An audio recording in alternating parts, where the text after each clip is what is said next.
성부와 성자와 성령의 이름으로 하며 현존의 복음 24-8 관상적 영성과 허움법계.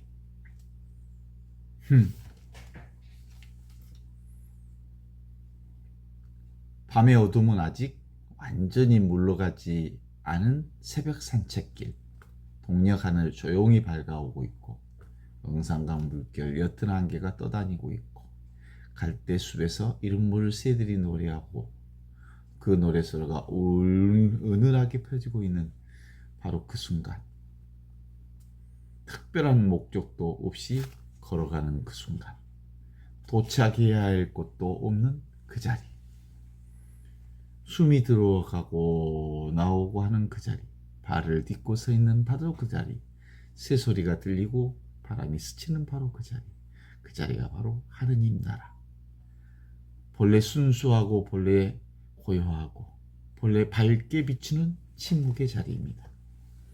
생각은 잠시 멈추고 세상은 놀랍도록 선명해졌습니다. 그리고 마음 깊숙한 곳에 한마디가 울려 나옵니다. 참 기이하구나. 이 말은 놀라움입니다. 새로운 것을 발견해서가 아니라 원래 있던 것을 비로소 보게 되기 때문입니다. 언제나 흐르던 강물이 있었고 언제나 불어오던 바람이 있고 언제나 존재하던 하느님이 있었습니다. 그런데 마침 처음 보는 것처럼 새롭습니다. 그 순간 나는 오래전부터 살아있음을 얻은 선사들의 탄성을 이해할 수 있을 것 같습니다. 참 기이하구나, 기이하구나. 모든 중생이 여러 지혜와 덕상을 갖추고 있거나 망상과 집착으로 깨닫지 못하고 있었구나. 참으로 기이하고 기이한 일이구나. 하느님 안에 살면서도 하느님을 찾고 있었구나. 소를 타고 소를 찾았고 등불을 듣고 등불을 찾고 안경을 쓰고 안경을 찾고 있었구나. 은총 안에 있으면서 은총을 구하고 현존 속에 있으면서 현존을 모른 채 살아가고 있었구나. 참 기이하고 기이하구나. 그렇죠? 마치 바닷속 물고기가 물을 찾는 것과 같은 거죠. 태양 아래 서 있는 사람이 빛을 찾는 것과 같습니다. 우리는 이미 하느님 안에 있습니다. 그러나 생각은 늘 다른 곳을 향하고 있습니다. 지금보다 미래를 바라보고 현실보다 상상을 따라가며 본 존재보다 개념을 붙듭니다. 그래서 현존을 늘 놓치고 맙니다. 하느님을 잃어버린 것이 아니라 보지 못한 것입니다. 화엄의 통찰, 하느님 나라의 통찰은 바로 이 지점을 가리킵니다. 하나가 전체요, 전체가 하나가 되는 그 자리입니다. 부분 속에 전체가 드러나는 자리입니다.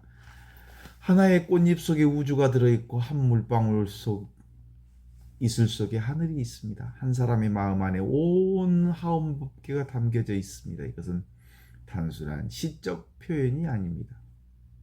존재의 실제 모습입니다.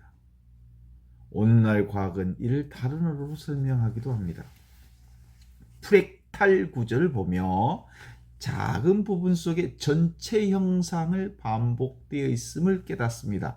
나뭇가지 모양은 그 나무 전체 모양을 닮아 있고 강줄기의 흐름은 혈관의 구조를 닮아 있습니다. 구름의 형상은 산맥의 굴곡과 닮아 있습니다. 부분 속에 전체가 숨어 있습니다. 전체가 부분 안에 자신을 드러냅니다. 카오스 이론 역시 비슷한 얘기를 들려줍니다. 겉으로는 무질서해 보이는 현상 속에서도 깊은 질서가 숨어 있습니다. 이 혼돈을 보지만 존재는 조화를 이루고 있습니다. 우리는 우연으로 보이지만 생명은 서로 연결되어 있습니다. 우리는 조각을 보지만 하나님은 전체를 보고 있습니다. 어쩌면 영성의 길은 새로운 세계를 발견하는 것이 아니라 이미 존재하는 연결성을 보는 법을 배우는 과정입니다. 현존 안에 깊이 머물수록 모든 것은 서로 연결되어 있음을 알게 됩니다. 좋습니다. 바람과 나무가 따로 존재하지 않습니다. 강물과 구름이 따로 존재하지 않습니다. 꽃과 태양이 따로 존재하지 않습니다. 나 또한 따로 존재하지 않습니다. 나는 수많은 인연의 만남으로 비로소 나를 경험합니다. 모든 조성과 역사와 문화와 자연과 우주가 한순간에 만나고 있는 사건입니다.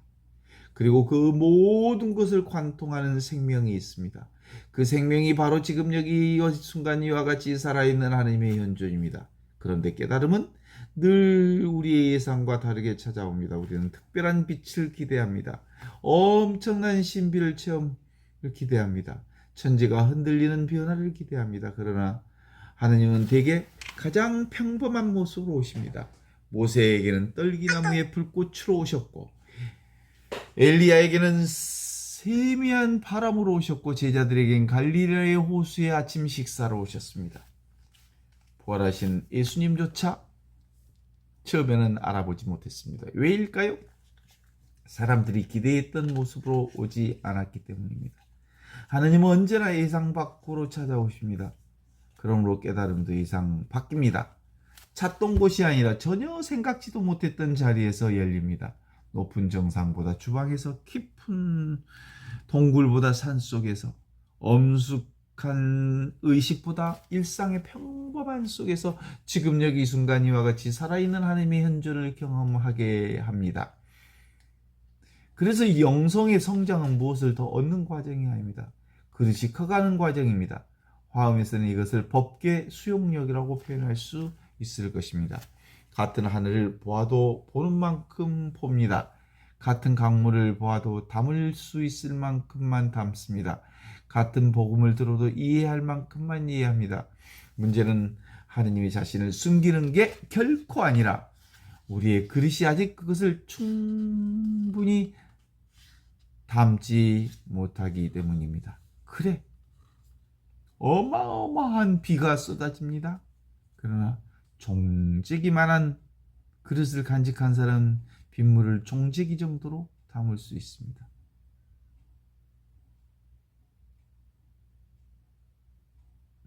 문제는 하나님의 자신이 숨기는 게 아니라 우리의 그릇이 아직 충분히 넓어지지 않았기 때문입니다. 그래서 수행은 하나님을 끌어오는 일이 아닙니다. 마음을 넓히는 일입니다. 생각의 벽을, 경계를 허무는 일입니다.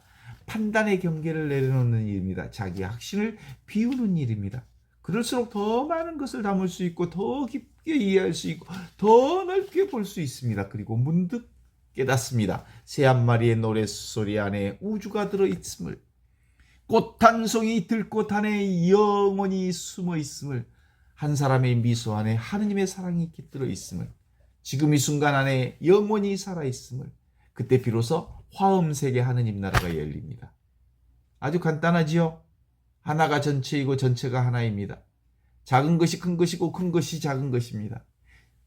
이것이 저것이고 저것이 이것입니다. 따로 존재하는 것은 하나도 없습니다. 하나의 생명 안에 서로를 비추고 있는 것입니다. 그 생명의 이름이 하느님입니다. 생명의 숨결이 성령입니다. 그 생명의 현현이 지금 이 순간 이와 같이 살아있는 하나님의 현존입니다. 그래서 새벽 강가를 걷다가 문득 탄성을 올립니다. 기이하구나, 기이하구나, 기이하구나. 찾고 있던 것이 바로 이것이라니. 기이하고 기이하고 또 기이하구나. 코가 막히고 기가 막히고 온 하늘이 막히고 땅이 막히는 일이구나. 널리 있다고 생각했던 그 하느님이 지금 여기 살아있구나. 우주 끝에만 계신 줄 알았던 분이 바로 한 방울 이슬 속에 빛나고 있구나. 그리고 마침내 알게 됩니다. 깨달음은 새로운 세상을 얻는 게 아니라 원래부터 하느님 안에 있었음을 깨닫는 것입니다. 바로 지금 여기 이 순간 살아있는 하느님의 현존이 이렇게 펼쳐지고 있습니다.